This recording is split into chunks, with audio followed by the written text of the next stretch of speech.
Merry Christmas. So, dama na ho ba natin ang Pasko? Baka hindi pa natin na-feel. Malapit na hong magpasko. Malamig na ang panahon. Matraffic na ho. Tama ho ba? Nadadamo ko na sa ganung bagay. Matraffic, malamig na. Alam niyo po, napakasarap po. At madalas na po ang party ngayon. At wag lang ho natin kalilimutan ang Panginoong Diyos. Amen ho ba? Sapagkat siya po ang dahilan bakit po may Pasko. Kung wala ang Lord, wala pong Pasko. Without Christ, there's no Christmas. So wag ho natin siyang kakalimutan. Amen ho ba doon? Pwede ho ba natin palakpakan ng ating Panginoon? Ayan, At alam niyo po, ngayong linggo, marami po ang malungkot. Malungkot ka ba? Tanong mo ka katabi, malungkot ka ba?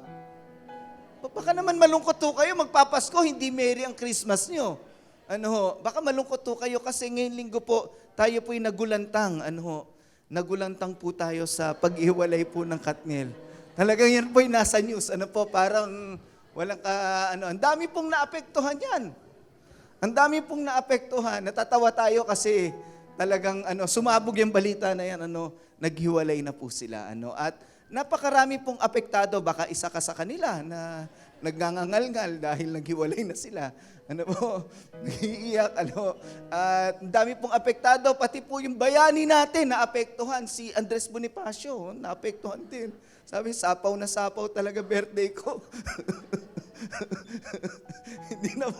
hindi na po napansin yung Andres Bonifacio Day. Talagang nasapawan na si Andres Bonifacio, ang daming naapektuhan. Bakit kaya ang tao ay apektado dito?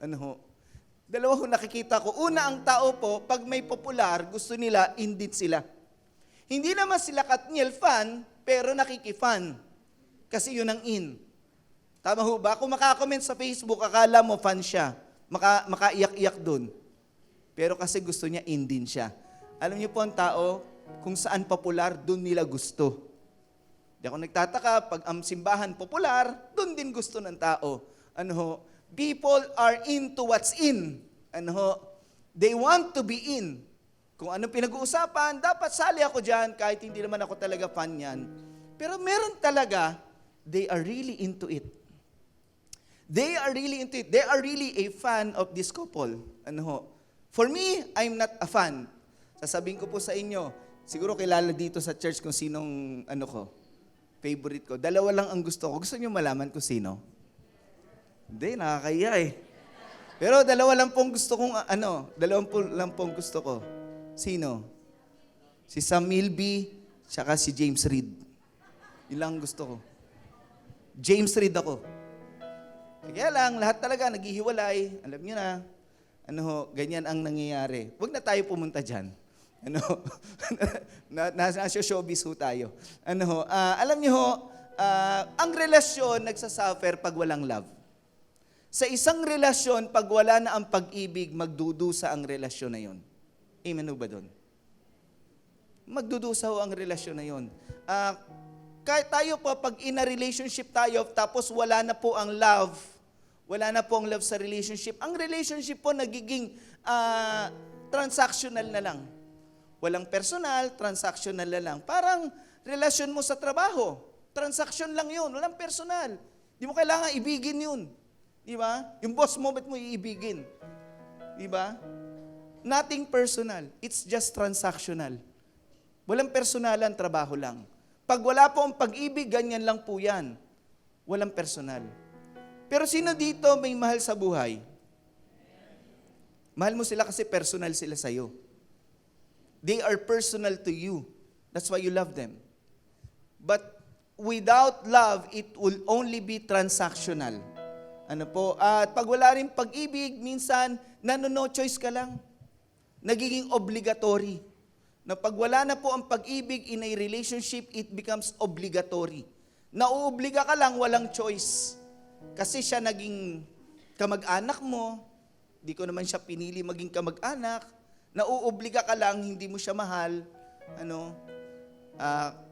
Kasi mayroong magkakamag-anak, nag-aaway tama ho ba?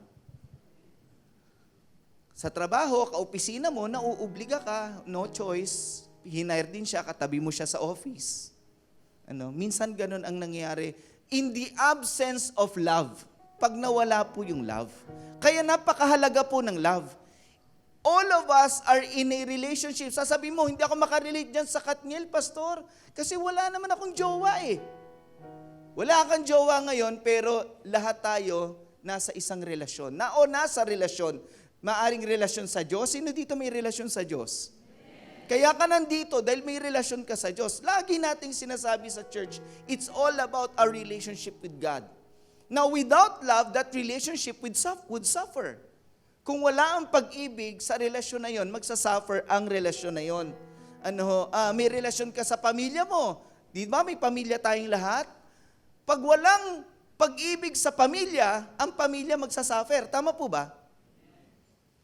Ito po sasabihin ko sa inyo, a family will never be a family without love. Ulitin ko po, a family will never be a family without love. Ang pamilya hindi magiging pamilya pag walang pag-ibig doon. Kaya ngayong Pasko, minsan iniisip natin, mahalaga yung bagong damit, maraming pagkain, pero kahit marami kang bago at marami kang pera, marami kang pagkain, pag walang pag-ibig doon, ang hirap nun. Tama mo ba? Kaya tatanungin ko kayo, sa tahanan ba natin may pagmamahalan?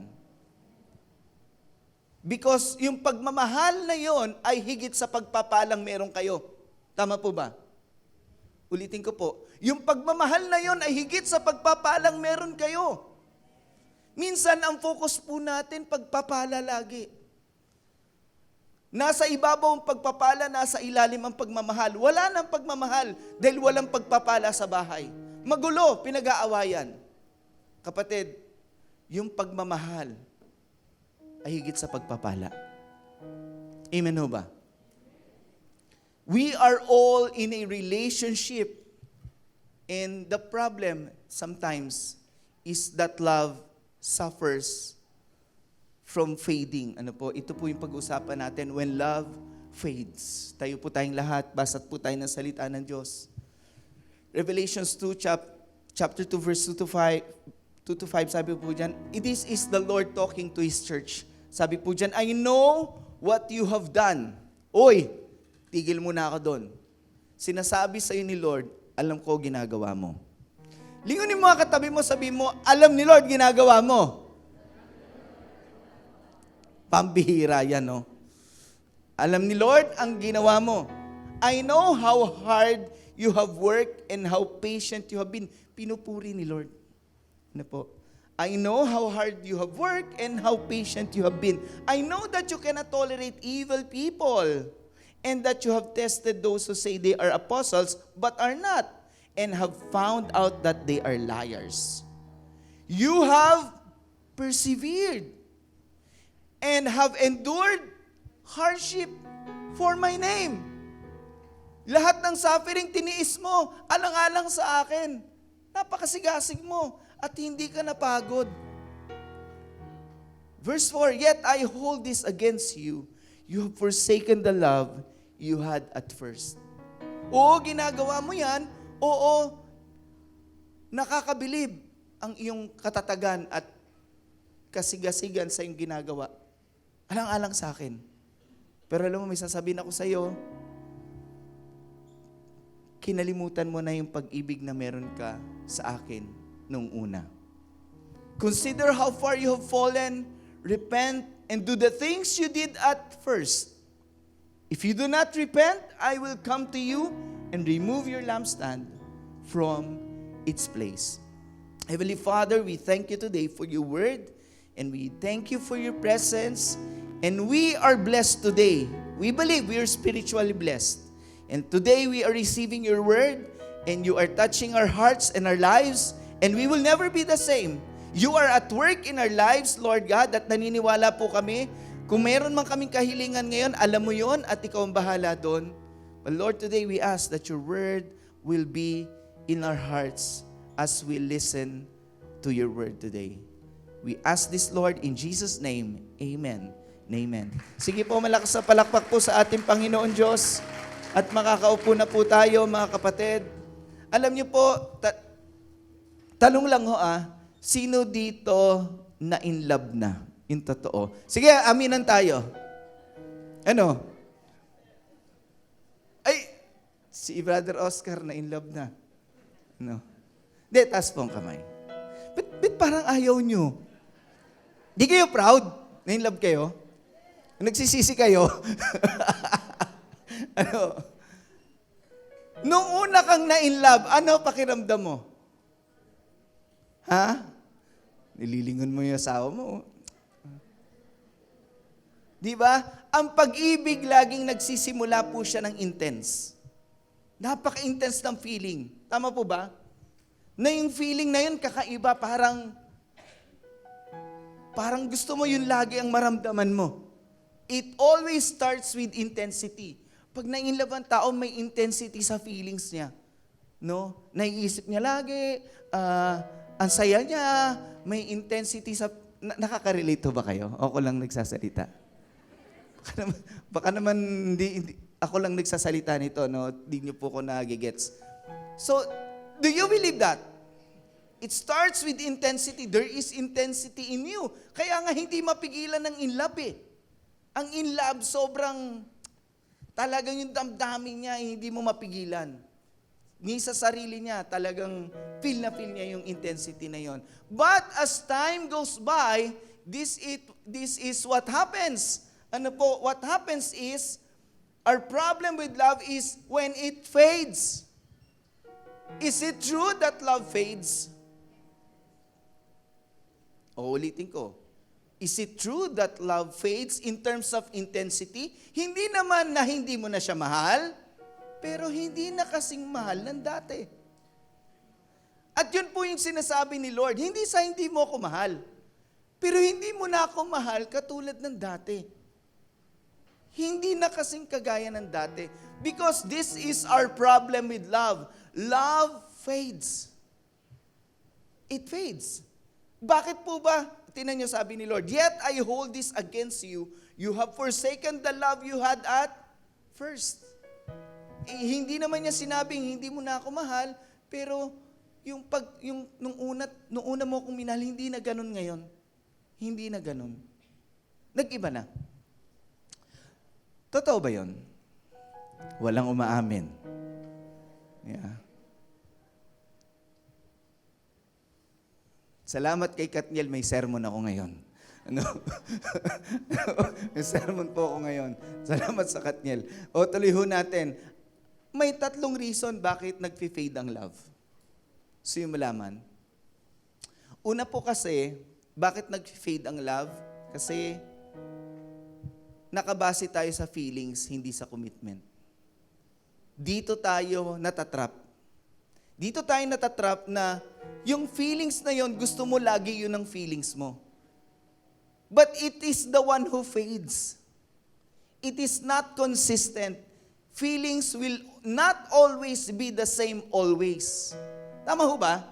Hindi ka naman laging masaya, hindi ka naman laging super duper emotionally excited. Ano po? Sa pag-ibig, kailangan maintindihan natin tong salitang ito, commitment. Sabihin nga po natin na malakas commitment. Kapag ikaw nakabase ka lagi sa feelings, magkakaproblema ka sa pag-ibig. Kasi ang pag-ibig ay hindi pakiramdam kung hindi pag-commit sa kung sino man ang minahal mo. Tama ho ba? Iyan naman ang essence. Pag kinakasal po, it's all about commitment. It's a lifelong commitment. It's not about feelings. Feelings fade. But commitment stays. Tama po ba? Feelings fade, but commitment stays. Through thick or thin, sickness and in health, yeah, it stays because it's commitment. Love is based on commitment. Amen o ba? Kaya kung mamahalin po natin ng Diyos, it's not the feeling. May time ba na hindi mo feel mag-church? Ay, ganado kayo lagi. May time hindi mo feel mag-church. But you know, it's a commitment to God that you go to church. Even if you don't feel it. Amen o ba? There are times you don't feel like praying, but you pray. Because you know, without communication, your commitment will never become stronger. your relationship will never become stronger. If we understand love in terms of commitment, it would not fade. Amen ho ba? It would not fade because it's all about commitment. Nag-fade ang itsura niya. Nung pinakasalan ko siya, ang ganda-ganda niya. Bakit ngayon ganyan na siya? It's not about what you see. It is what you have promised. It's what you have promised. Amen po ba? Bakit yung mister ko dati? Macho yung laki ng tiyan. Di ba? It's all about commitment. That's why love fades. We never understood love in terms of commitment. Ano? Isa pa, it fades because of familiarity. Over familiarity. Sobrang familiar ka na, ano po, and sometimes we handle relationship in a boring way. Ano po? Kaya po sa relasyon, keep your relationship exciting. Tayo rin ang gagawa ng ikasasayaho natin. Tama ho ba? Hindi, yan routinary lahat. Siya lagi makikita mo hanggang mag-senior citizen ka na. Yeah. Tanggap mo yun. Tama ho ba? At pagdating sa Panginoong Diyos, minsan, familiar ka na rin sa ginagawa mo. Dasal, basa ng Bible, punta sa church. Ano po? Sometimes it gets boring to you. And when you are challenged to serve, you don't want to serve. You don't want to step up in that deeper relationship with God. So yung familiarity, nagiging problema po natin to. Kahit sa church minsan, sobrang familiar, wala na yung heart natin doon. Sobrang familiar na natin. Kabisado natin. Pagtapos niyan, pagpipray niyan yung pastor, aakyat si pastor. Di ba?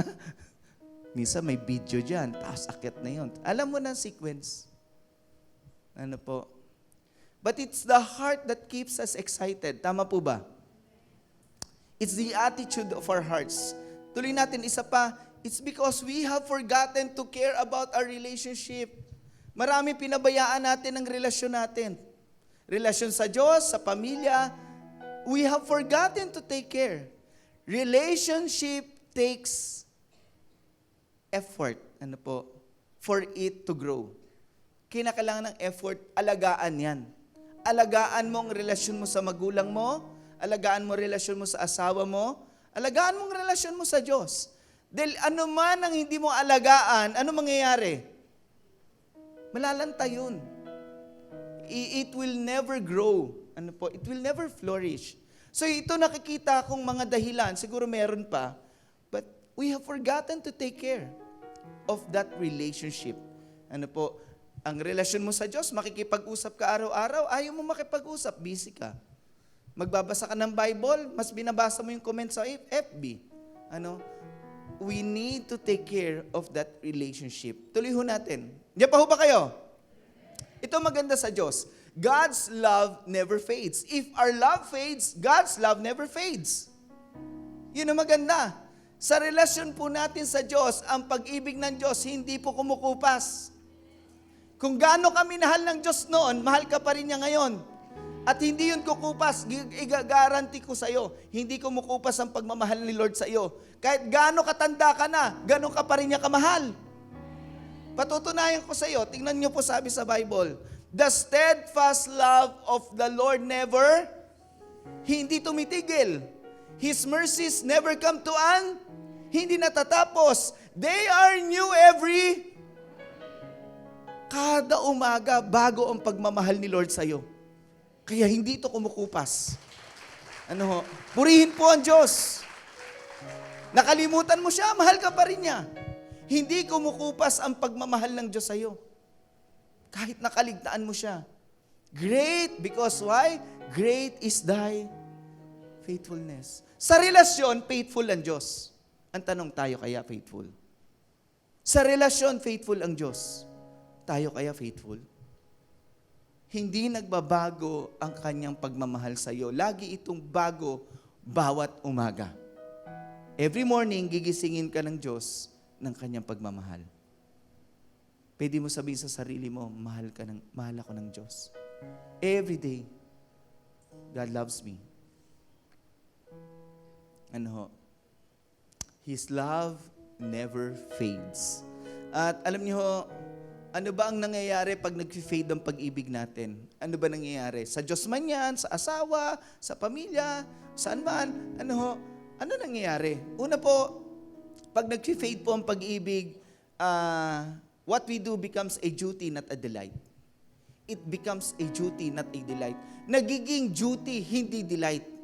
Ang laki ho ng kaibahan. Ginagawa mo parehas, ginagawa mo pero iba yung pakiramdam ng duty, iba yung pakiramdam ng delight. Magkaiba po yun. It becomes a duty, not a delight. Dito, binanggit ni Lord, tinutupad pa rin nung Kristiyano na yun ang duty niya. Tingnan niyo po, I know what you have done. Mini-mention ni Lord yung ginagawa yung duty Pero duty na to, hindi na to delight Alam ni Lord Alam ni Lord na ginagawa pa rin niya, pero hindi na siya, wala na yung puso doon. I know what you have done. I know how hard you have worked and how patient you have been. I know that you cannot tolerate evil people and that you have tested those who say they are apostles but are not and have found out that they are liars. This person, this church, still do what they do. Tanong ko sa inyo ganito, pwede ba na ang tao, they will still do what they do and yet their heart is not there anymore? Pwede ba yun? They still do what they do. Kasi nakasanayan na nila yun. Nakagawian na nila yun. But their heart is not there anymore. Pwede ba yun? Ginagawa mo pa rin yung ginagawa mo, pero wala na doon yung puso mo. Wala na doon yung pagmamahal mo. Kaya ang hinahanap po ng Diyos dito yung pag-ibig. Sa ginagawa ho ba natin, nandun yung pag-ibig natin? Matanong ko ho kayo, do we worship God because we love Him? Or we just worship Him because it's a habit that we have created? Or it's just a requirement to us? Kasi nakasanayan ko na yan Linggo-linggo na sa COJLP ako. Sometimes we lose the heart and the love for God because we just want to do what we have to do. Kailangan lang natin gawin yung dapat natin gawin. And it becomes obligatory, it becomes a transaction, not a relationship. Ang hinahanap po ng Diyos sa relasyon, pati sa pagsamba natin. Kaya ulitin ko po ang tanong, nandito ka ba dahil mahal mo ang Diyos? Malaking tanong yun Are you serving God because you love God? Or there are other reasons why do we worship God because we love Him? Napakahalaga po na nasamba tayo sa Diyos, mahal natin siya. At isa pa po, parte ng pagsamba, pagbibigay, do we give to God because we love Him? Alam niyo po yung pagbibigay sa Diyos, it's an issue of love. Gaano mo ba kamahal ang Diyos? Gaano ba natin kamahal ang Diyos? Do we give to God because we love Him? Or we just give because it's part of the program? No. Some people give because it's part of the program. No, if that is the way we see it, we would give God something that is not deserving of Him. Hindi siya deserve doon. We give God because we love God. We give to God because we love God. And because we love God, we give our best to God. Tama po ba? Tingnan niyo po, sabi ni Lord, sabi niya, each of you should give what you have decided in your heart to give. Binibigyan ka ng laya ng Diyos magdesisyon sa ibibigay mo. Bakit? Umaasa siya na mahal mo siya. Umaasa siya na kapag nagbigay ka, naintindihan ng puso mo, mahal mo ang Diyos higit sa pera. Tama po ba? Mahal mo ang Diyos higit sa pera. At alam mo, ang pera mo galing sa Diyos. Tama po ba? Naiintindihan mo ang relasyon mo sa Diyos at relasyon mo sa pera. Naiintindihan mo. Andiyan pa ho ba kayo? Naiintindihan mo yon yung relasyon mo sa Diyos. Kaya sabi niya, mag-decide kayo sa puso nyo kasi gusto ni Lord yung puso nagdidesisyon Alam niyo yung tithes, magandang tithes, i-practice natin yung tithes. Pero minsan pag hindi yan naiintindihan ng puso ng tao, may problema. Kailangan mo ng pagmamahal sa Diyos para maunawaan ang isip mo yan. ulitin ko po para maintindihan ng isip mo, kailangan manaig ang puso mo. Kasi mahirap intindihin ang tithes. Mahirap yan intindihin. Kailangan manaig ang puso mo, manaig ang pagmamahal mo sa Diyos. Higit sa isip mo. Ano ho? Kaya sabi ni Lord, yung heart nyo magdesisyon Not reluctantly or under compulsion. Ayoko naman nagbibigay kayo na napipilitan kayo. Ayoko naman na nagbibigay kayo na napapwersa kayo. Sabi niya, for God loves ginamit ni Lord yung love. Kasi may gusto siyang ipaintindi sa atin. Sa giving, love ang tinitignan. Kaya pag nagbibigay ka sa Diyos ng may love, alam niya. O nagbibigay ka lang, basta na lang. It becomes a duty, not a delight. Do we worship and give to God because we delight in loving God? Ganun ba tayo? Or we just give and worship.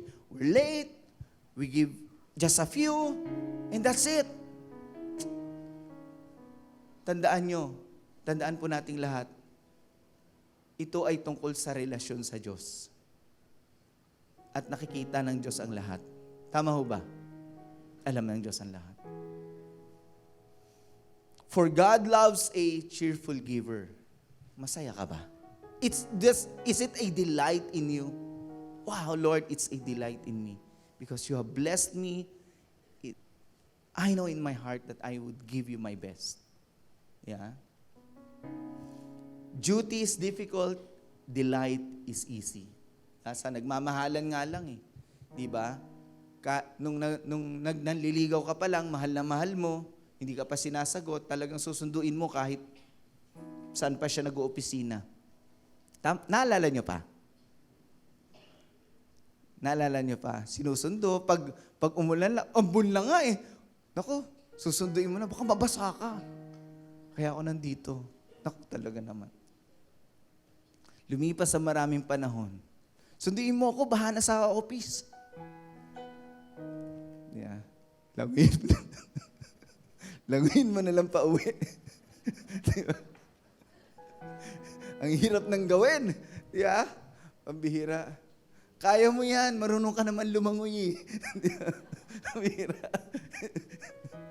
Ang hirap, pag duty na siya, hindi na siya delight. Pangalawa, we start to become distant. Ito po ang isang naaapektuhan pag nag-fade ang love. There will be a distance. Yan ang maaapektuhan.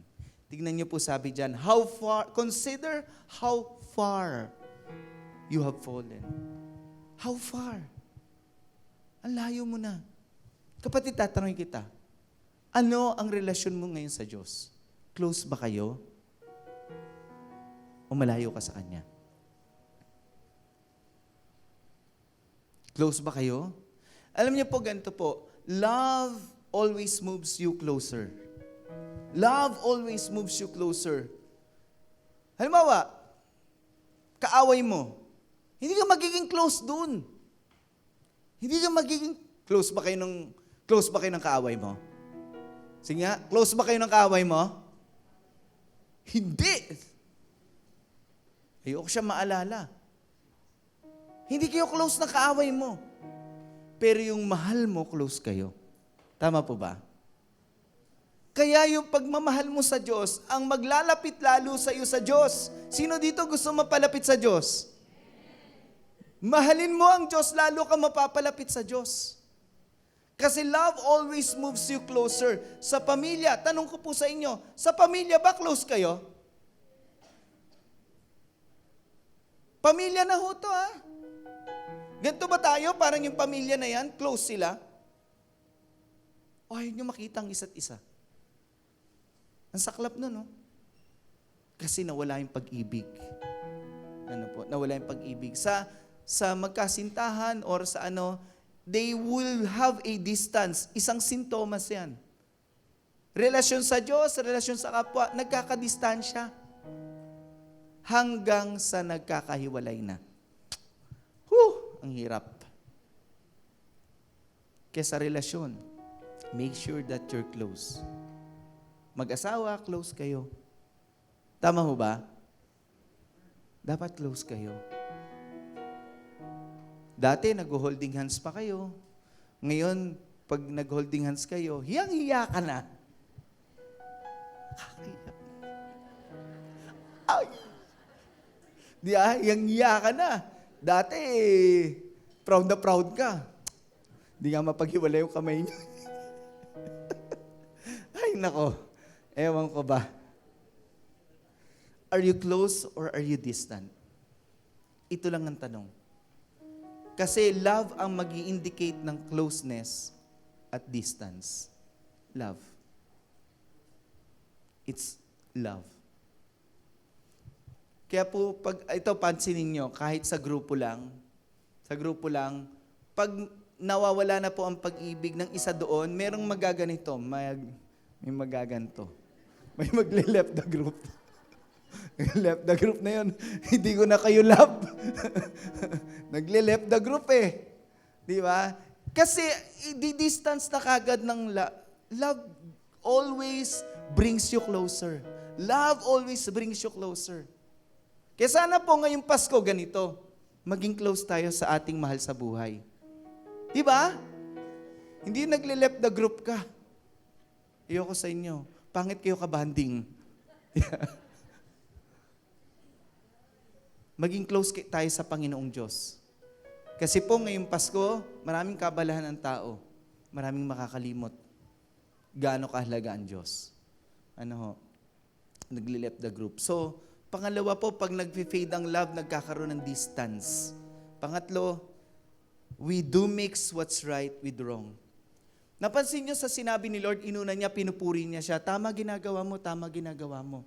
Pero sa dulo, sabi niya, consider how far you have fallen, repent, and do the things you do at first. If you do not repent, I will come to you and remove your lampstand from its place. Why is God talking about repentance? Kasi ito po ang nangyayari pag ang tao po ay nag-start mag-fade ng love. Minimix niya ang tama at mali. Ganito po imimix niya yon. Hindi niya kayang mawala ang tama, hindi naman niya kayang bitawan ang mali. Nakukuha niyo ako? Hindi niya kayang mawala ang tama, ginagawa pa rin niya yung tama, pero hindi niya kayang mabitawan yung mali. Kaya ang gagawin niya, kilala niyo ba to? Imimekos-mekos na lang niya yun. Yung tama at mali, imimekos-mekos niya sa buhay niya. Yung tama at mali, pag tinan niyo, kaya sumikat yan eh. Tama, gagawa ng pagkain, pero ang daming mali. Ang daming pawis, tumutulo dun sa naghihilamos dun sa niluluto. Di ba? Namimekos-mekos lahat ng mikrobyo. Ganon din ho tayo. Pag wala na ang love, pag nawawala, yung tama, hahaluan natin ng mali. At pumupwede sa atin yun. Pumupwede, hahaluan na natin ng mali. Maling-mali. Kaya sabi dyan, repent and do the things you did at first. Repent. Magsisi ka. Kasi ang palatandaan na tayo po ay nag-fade na. Tingnan niyo po, people will be unfair and unfaithful once love begins to fade. Ang tao po magiging unfair at unfaithful. Bakit unfair? Bakit ko sinasabing unfair? Kasi ganito, ayaw niyang bitawan yung relasyon na tama, pero yung maling relasyon, gusto niya i-keep. Unfair, di ba? Tama ho ba? Unfair. And these people, kung sino man, ay paghahaluin lang ho niya yan. It will end up in unfaithfulness. Pag nawala ang pag-ibig, mag-i-end up sa unfaithfulness yan. Kaya importante ang pagmamahal. Tingnan niyo po sa Panginoong Diyos. Bakit sinasabi ng Panginoong Diyos, mahalin niyo ako ng buong puso, lakas at pag-iisip? Numero 1 sinasabi niya. Kasi magiging tapat ka sa Diyos pagka ganun. Pag minahal mo siya. Ng buong puso, lakas at pag-iisip. Magiging unfaithful ng tao pag nag-fade ang love niya. At papayagan na lang niya na maghalo-halo sa buhay niya ang mali at tama. Naririnig niyo ho ba ako? Andiyan pa ho ba kayo? Papayagan na lang niya maghalo-halo sa buhay niya ang mali at tama. Magmemekos-mekos na lang sa buhay niya yun. Hindi niya naintindihan ang love. Naintindihan lang niya sarili niya. Will be unfair and unfaithful. God is speaking to us today. Fading of love happens. Totoo yan. It happens. Nangyayari po yan. But what do we do? Ano ba gagawin natin? Pwede bang mabalik pa yan? Tanong ko sa inyo, pwede pa bang mabalik? Sabi nga ni Lord ibalik mo. Okay lang. Ibalik mo. Bumalik ka sa simula. At pag magsisimula tayo, maganda magsisimula tayo lagi kay Lord. Tama ho ba? Sa lahat ng relasyon, ang pinakamataas na relasyon mo sa Diyos. Yung relasyon mo sa Diyos. Magsisimula lagi tayo sa Diyos. It can be restored. At ang sabi ni Lord dyan, repent. Pagsisihan mo. Bakit? Kasi pag nag-fade ang love, marami ng maling mangyayari. At kailangan mo magsisi para maitama yun. Para maitama yun. Napakahalaga po ng pagmamahal. Amen ho ba doon?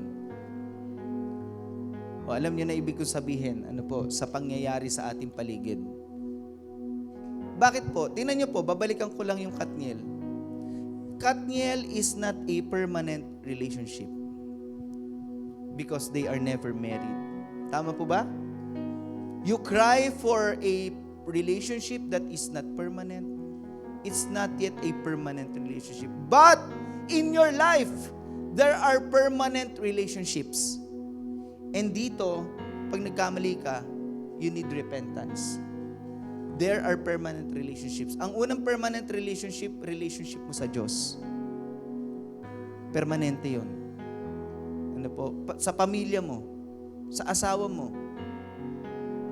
sa tahanan nyo, it's a permanent relationship.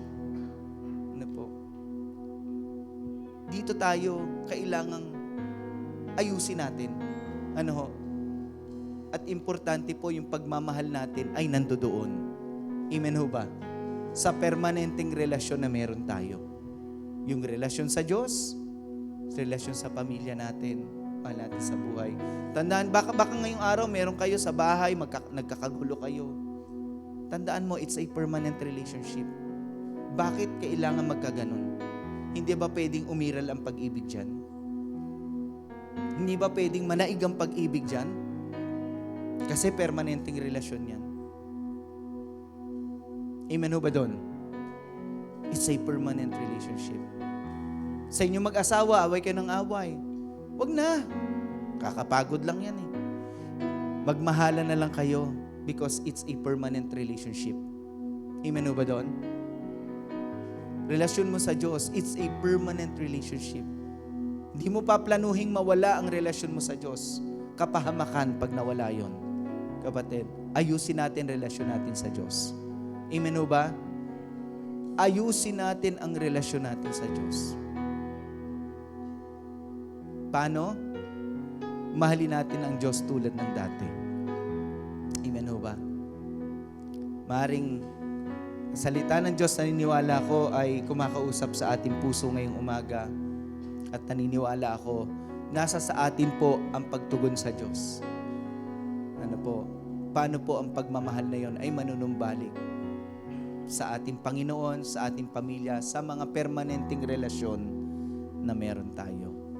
Tumayo po tayong lahat. Sambahin natin ang Diyos. Hallelujah. Let us continue to worship our God. And right now, Father, we will go back to the basics. Lord, we ask that you saturate us with your love. Lord God, bind us with your love, oh God. Lord, there's nothing like your love that you can offer to us. Can we raise our hands today?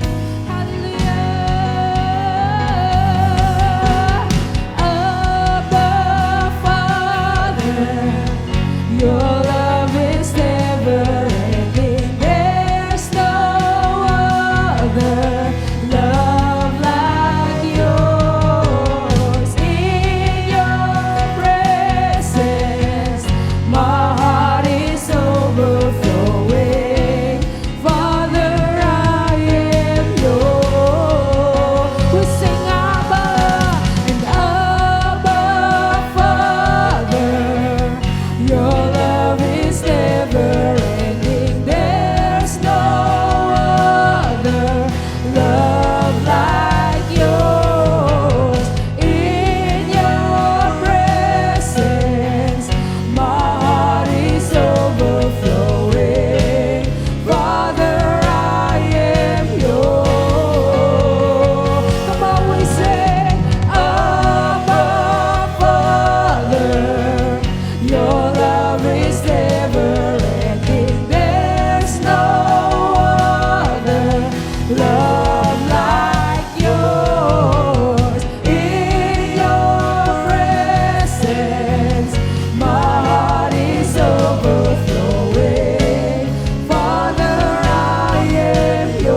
Hallelujah. Today, we want to celebrate the love of God sa buhay po natin. Kunin po natin ang communion elements. Bago po tayo mag-communion, alam niyo po, let me just share this to you. Just this week, I stumbled upon an old event which happens na yung ating dating Pangulo, sabi niya, ang Diyos ay stupid. Alam niyo yan? Naalala niyo yan? Sabi niya, who is this stupid God? Nag-create siya ng perfect na environment, tapos siya rin ang sisira. Gagawa siya ng way para ang tao magkakasala at masisira yung perfection. Sabi niya, who is this stupid God? Alam niyo po, nasasabi niya yon kasi hindi niya naintindihan ang buong storya. Ang buong storya ay ganito. Gusto ng Diyos ipaintindi sa ating lahat gaano niya tayo kamahal. Dahil kung pupunta siya sa krus, sa bandang dulo ng storya, nandun si Jesus. Ipinapahayag ang pagmamahal ng Diyos sa atin. And God is not stupid. He just loves us so much. Amen ho ba? He's not. And you know what? Yung tao dun sa yung audience, they were all silent because they know He is insulting God. They know He is insulting God. And alam niyo po, ang Diyos gusto lang niya ipadama sa atin gaano niya tayo kamahal. Jesus died so that we might be saved. Amen po ba? Bakit ba tayo nagko-communion ngayon? Baka pag naisip mo pa, bakit naman ibibigay pa niya ang buhay niya sa atin? Kasi mapapahamak tayo pag hindi niya ibigay yun.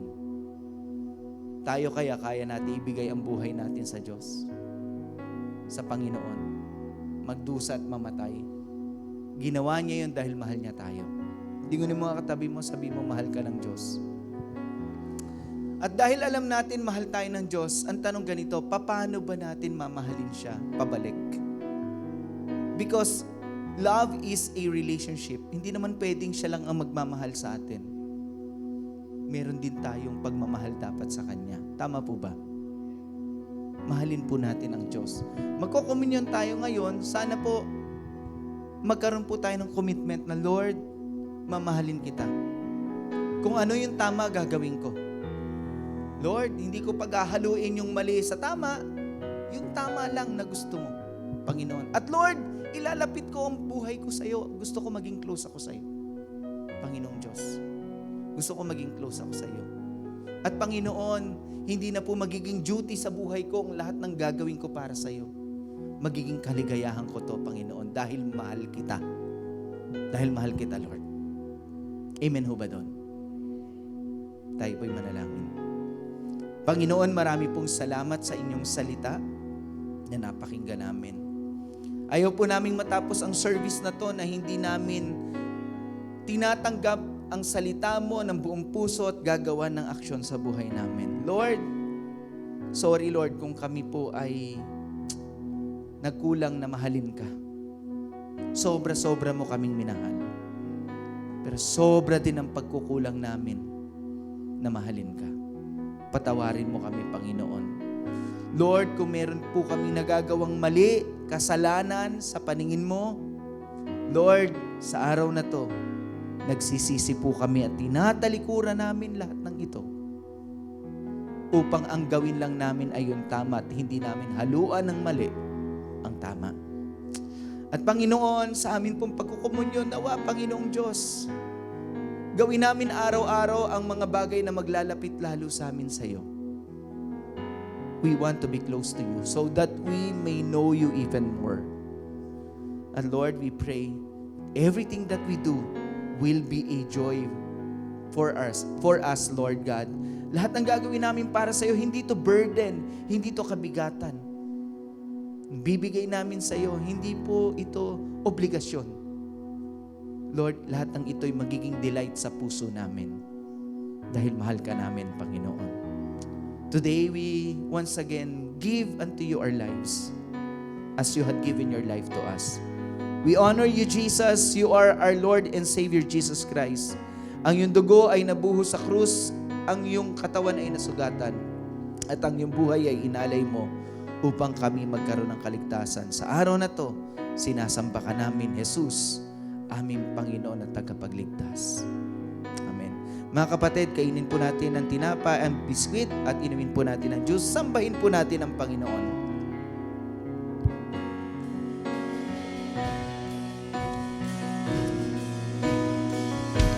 Hallelujah. Let us continue to worship our Lord. Pwede po natin itaas ang ating mga kamay. Come on, let's lift our hands. Let's lift our hands. And oh, the love of my Father is deeper than any love I know. And oh, the grace that He shows me, His love overwhelming. This I know.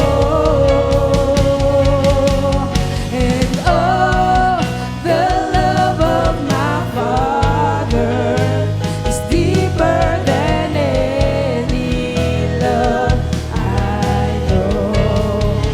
Oh, and oh, the grace that He shows me, His love overwhelming. This I know. And oh, the love of my Father is deeper than any love I know. And oh, the grace that He shows me, His love overwhelming. This I know. The love of my Father.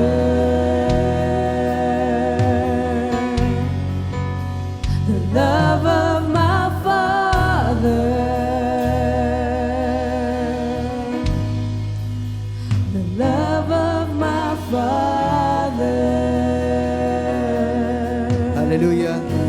Lord, we thank you for your love for us. Without your love, we will not be here, Lord God. We will not be saved, Lord God, without your love. Today, Lord God, naniniwala kaming mahal mo kami at kung ano man ang aming kinakaharap ngayon, sitwasyon o kalagayan, higit ang pagmamahal mo, Panginoon Diyos, sa aming mga pagsubok at mga problema. Nariyan ka sa buhay namin dahil mahal mo kami, hindi mo kami iiwan, hindi mo kami pababayaan. Kaya nga po, Panginoon, sa araw na to, hiling ko po ang pagpapala mo sa buhay ng iyong mga anak. Hindi lang po pagpapala mo, higit sa lahat ang pagmamahal mo. Sabi po sa Bible, Lord, we are made more than conquerors through Christ Jesus who loved us. Lord, you have loved us. We are more than conquerors. We are victorious, Lord. We thank you today, Lord God, for your word and your presence. Bless your people now, Lord, in the name of the Father, and of the Son, and of the Holy Spirit. Amen and amen. Palakpakan po natin ng malakas ang Panginoon, mga kapatid. Happy Sunday po.